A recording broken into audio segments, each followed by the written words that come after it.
नमस्कार, स्वागत है सभी का सीटेट परीक्षा में। और हम लोग एनसीईआरटी को कवर कर रहे हैं। क्लास 4 की एनसीईआरटी को पढ़ लिया है। ये क्लास 5 की एनसीईआरटी है। अगर आप ये पूरी एनसीईआरटी पढ़ते हो तो सारे क्वेश्चन यहीं से मिल जाएंगे आपको, पर्यावरण में जो भी है। ठीक है, आज का चैप्टर है चैप्टर नंबर 13, बसेरा ऊंचाइयों पर। ठीक है, यहाँ पर ऊंचाइयों की बात करेंगे। ठीक है, देखते हैं इस चैप्टर में क्या क्या है। पहला पॉइंट है, सर्वाधिक भीड़ वाला शहर कौन सा है? तो ये मुंबई है, सभी को पता होगा।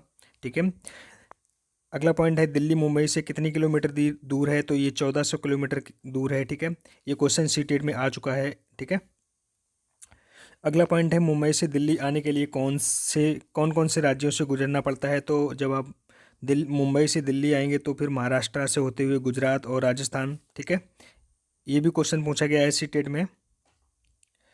अगला पॉइंट है, ठंडा रेगिस्तान कहा जाता है किसको? लद्दाख को ठंडा रेगिस्तान कहा जाता है। ठीक है, ये भी क्वेश्चन आया है सीटेट में कई बार। अगला पॉइंट है, लद्दाख में घर कैसे बनाए जाते हैं? तो लकड़ी के बनाए जाते हैं और पत्थरों के। ठीक है, यहाँ पर 2 मंजिले के घर बनाए जाते हैं, नीचे मंजिल के जानवर रखते हैं। ठीक है, आगे मिलेगा आपको। अगला पॉइंट है, लद्दाख की विशेषता और पहचान बताइए। देखो, बर्फ़ से ढके पहाड़, ठंडा रेत, पेड़ों की कमी होती है। ठीक है, समतल सूखे रेगिस्तान होते हैं। ठीक है, यहाँ पर देखो क्या है, लद्दाख में नोट, बारिश बहुत ही कम होती है। ठीक है, लद्दाख में लकड़ी के घर क्यों बनाए जाते हैं? ठंड से बचने के लिए लकड़ी के वहाँ पे घर बनाए जाते हैं।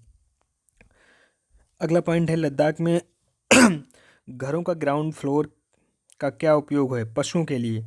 वहाँ पर जो नीचे ग्राउंड फ्लोर बनाया जाता है वो किसके लिए बनाया जाता है? पशुओं के लिए। ठीक है, अगला पॉइंट है, लद्दाख में घरों की छत का प्रयोग किस काम में किया जाता है? तो वहाँ पर लद्दाख के घरों की जो छत होती है, लाल मिर्ची सुखाने के लिए, सीताफल, मक्का, धान, उपले आदि सुखाने के लिए उसका उपयोग करते हैं। चंगथांग कितनी ऊंचाई पर है? तो ये 5000 मीटर की ऊंचाई पर क्या है? चंगथांग। ठीक है, इसके बारे में दे रखा है, ये मैदानी, सुनसान और पथरीला इलाका है। यहाँ ऑक्सीजन की कमी होती है। यहाँ ना कोई पेट्रोल पंप है, ना कोई मैकेनिक।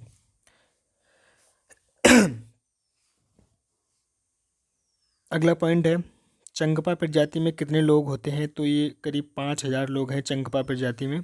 चंगपा कौन से पशु पालते हैं? तो ये भेड़ बकरियां चंगपा लोग पालते हैं। ठीक है, भेड़ बकरियों से क्या क्या मिलता है? तो भेड़ बकरी से देखो क्या क्या मिलता है, दूध मिलता है, मांस, खाल और ऊन। ठीक है,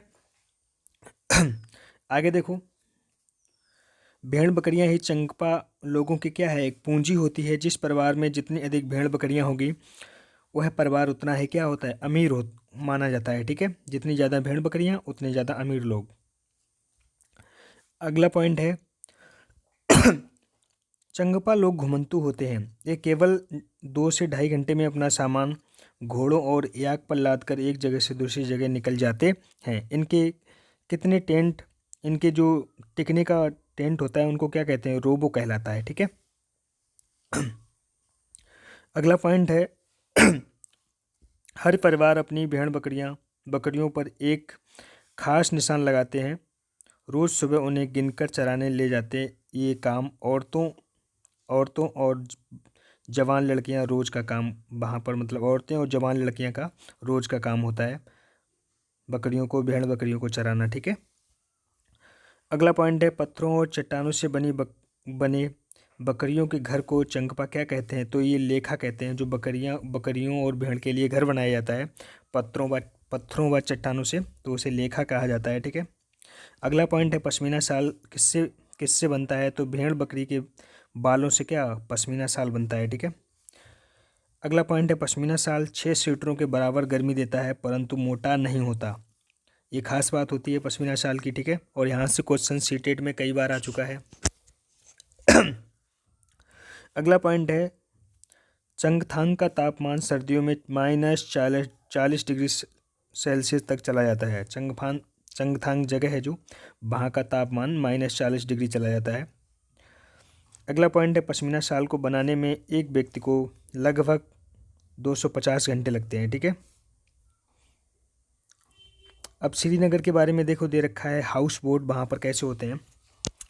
यह 80 फुट तक लंबे होते हैं और बीच से इनकी चौड़ाई 8 से 9 फुट तक होती है। ठीक है, तो हाउस बोट वहाँ के घर बोले जाते हैं, और डोंगा वहाँ वहाँ का घर है। देखो कैसे होते हैं, बोट की तरह बने लकड़ी के डोंगे पानी में तैरते रहते हैं। डल झील तथा झेलम नदी में होते हैं। ये डल झील में आपको मिलेंगे डोंगा, और झेलम नदी में। इनमें अलग अलग कमरे होते हैं, ठीक है। एक लकड़ी की नाव होती है, उसी को डोंगा बोला जाता है। वहाँ पर लोग रहते हैं, ठीक है, घर बना के, उसमें कमरे होते हैं, ठीक है। अगला है नोट कश्मीरी। कश्मीर की तरह कश्मीर की हर गली में एक बेकरी होती है। यहाँ के लोग खाना घर पर नहीं बनाते, बल्कि बेकरी से खरीदते हैं, ठीक है। खाना वहाँ के लोग नहीं बनाते, बेकरी से खरीदते हैं। आज के लिए इतना ही, आगे मिलते हैं कल अगली वीडियो में, ठीक है। देखते हैं आगे चैप्टर कौन कौन से बचे हैं, जो हो बहुत ही जल्द फिनिश करेंगे इसको, ठीक है। थैंक यू दोस्तों।